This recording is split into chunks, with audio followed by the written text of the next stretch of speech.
Estamos ante un proceso químico y nos dicen o nos dan 5 afirmaciones que son distintas y nos preguntan cuál de ellas es verdadera.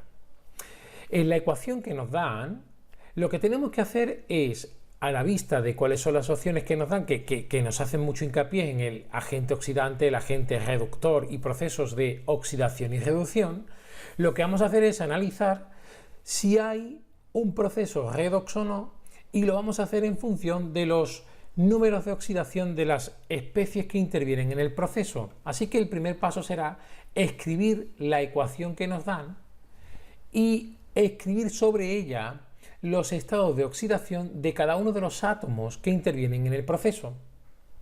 Lo vamos a hacer a continuación. Y lo que habría que hacer es buscar cuáles son las especies que cambian su estado de oxidación. Por ejemplo, tendríamos que el cloro tiene estado de oxidación de partida 0 y si lo buscamos a la derecha, el estado de oxidación que presenta es menos 1, ¿verdad? Es decir, varía su estado de oxidación.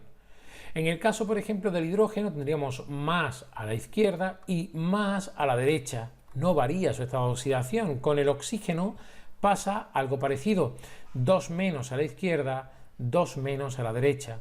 Mientras que el X, el elemento X, tendría estado de oxidación 0 a la izquierda y 2 más a la derecha. Como hay especies que varían su estado de oxidación, podemos decir que estamos frente a un proceso redox.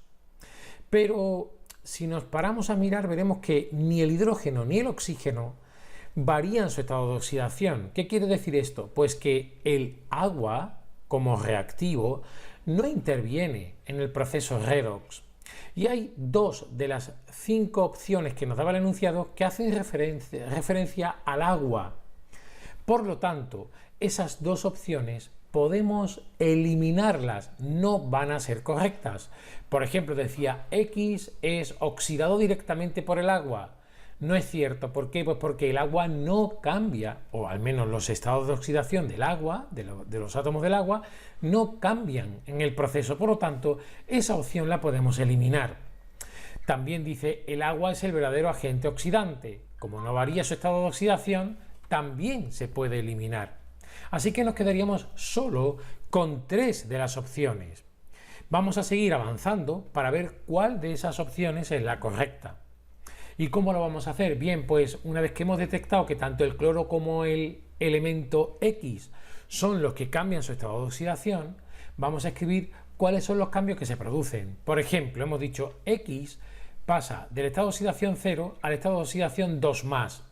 ¿Cómo hace eso? Lo hace cediendo 2 electrones, es decir, X se está oxidando. Es un proceso de oxidación. ¿Por qué? Porque aumenta su número de oxidación. Por otro lado, tenemos que el cloro pasa del número de oxidación 0 al menos. ¿Qué quiere decir esto? Pues quiere decir que está disminuyendo su número de oxidación, lo hace aceptando electrones. Son 2 átomos de cloro, por lo tanto 2 electrones son los que debe captar. Por lo tanto, el cloro sufre una reducción. Y ahora llegamos a la parte más importante del ejercicio. Aquel elemento que se oxida, que forma parte de la oxidación, en este caso X, recuerda que es el que llamamos el reductor. ¿Por qué? Parece un contrasentido. Esto se debe a que si él se oxida es porque hay otro que se reduce. Por eso se llama agente reductor.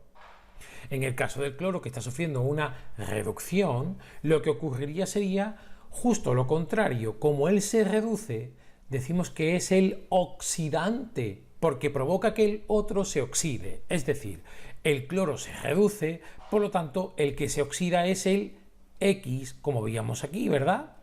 En el caso del que se está oxidando, es el reductor. Si X se oxida, quiere decir que el otro se reduce, como acabamos de ver. Y aquí es donde ya sí que podemos descartar las otras opciones. Por ejemplo, X es el agente oxidante. No, acabamos de decir que es el reductor, por lo tanto podemos tachar también esta opción. El cloro es el agente reductor. Fíjate que aquí tenemos escrito que el cloro es justamente el agente oxidante, por lo tanto, también podemos eliminar esa opción.